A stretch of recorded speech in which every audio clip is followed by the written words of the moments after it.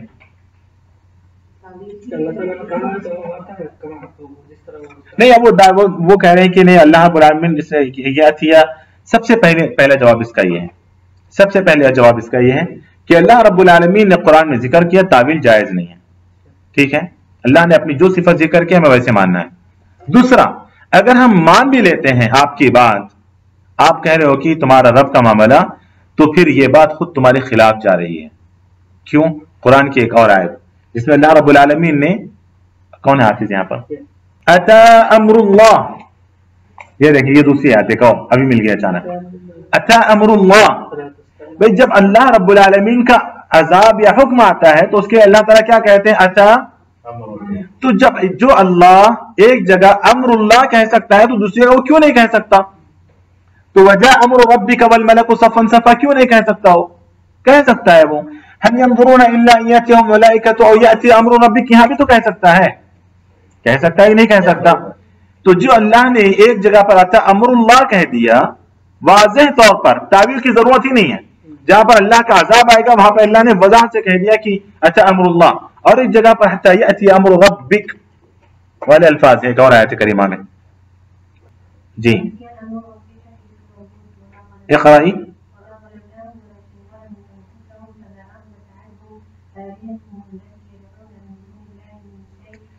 لما جاء امر ربک، بارک اللہ فیک، ایک اور آیت کریمہ دی، فعسى الله ان ياتي بالفتح او امر من عنده، فعسى الله ان ياتي بالفتح، دیکھیں وہاں پر اللہ رب العالمین نے ان ياتي بالفتح او امر من عنده، وہاں پر اللہ نے فتح کا اور امر کا یعنی عذاب کا ذکر وضاحت سے کر دیا ہے۔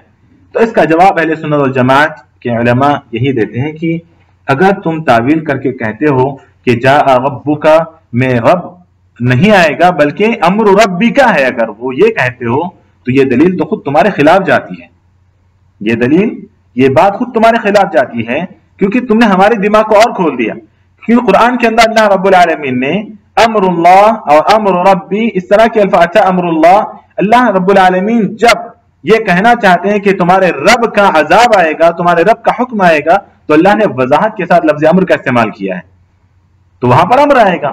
جہاں پر اللہ رب العالمین نے اس کا استعمال نہیں کیا، جہاں اللہ نے عطا کی نسبت اپنے سے کی ہے براہ راست، تو وہاں اللہ ہی آئے گا۔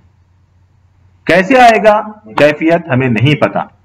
اور پھر تیسری بات یہ ہے کہ کیوں تمہارے دماغ میں یہ بات آتی ہے کہ اللہ نہیں آئے گا، اللہ آئے گا تو ایک جسم ثابت آئے گا؟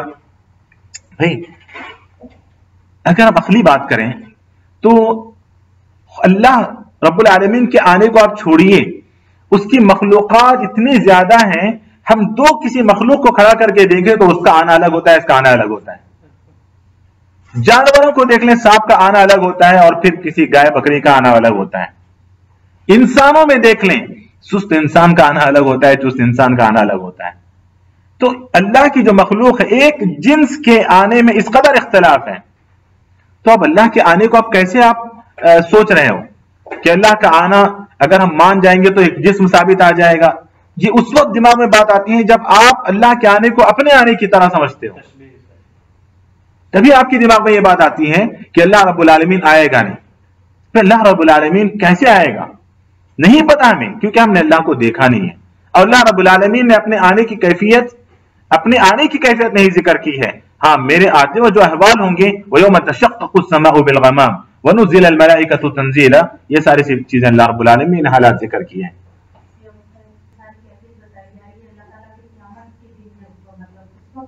اس وقت کی کیفیت ہے، بالکل۔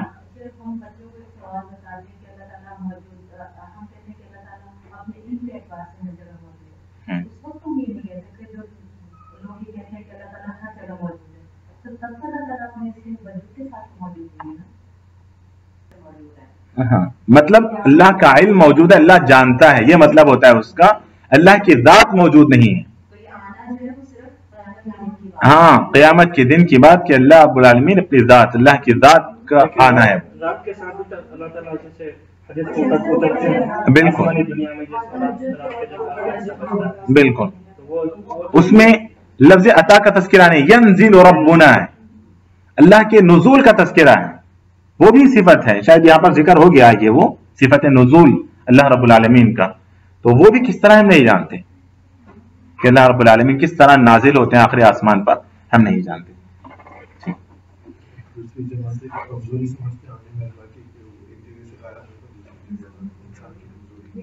ہاں وہی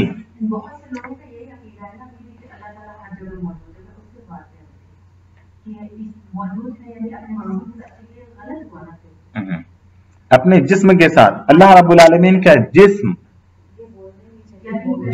اگر ثابت ہے تو بولنا ہے، نہیں تو نہیں بولنا ہے کہ اللہ نے اپنے جسم کا تذکرہ کیا. نہیں ہے. اللہ نے ہاتھ کا تذکرہ کیا، ہم ہاتھ مان گئے. اللہ نے اپنے وجہ کا تذکرہ کیا، ہم وجہ مان گئے. اللہ تعالیٰ اپنے قدم کا تذکرہ کیا، پیارے نبی صلی اللہ علیہ وسلم نے بھی اللہ کے قدم کا تذکرہ کیا کہ وہ جب جہنم بہت زیادہ ہنگامہ کر رہی ہوگی تو پھر اللہ رب العالمین اپنا قدم رکھیں گے. تو جو جن چیزوں کا ثبوت ہے ہم وہی مانتے ہیں، اس سے زیادہ ہم نہیں مانتے. چلیے میرے خیال میں ٹائم ختم ہو گیا آپ لوگوں کا.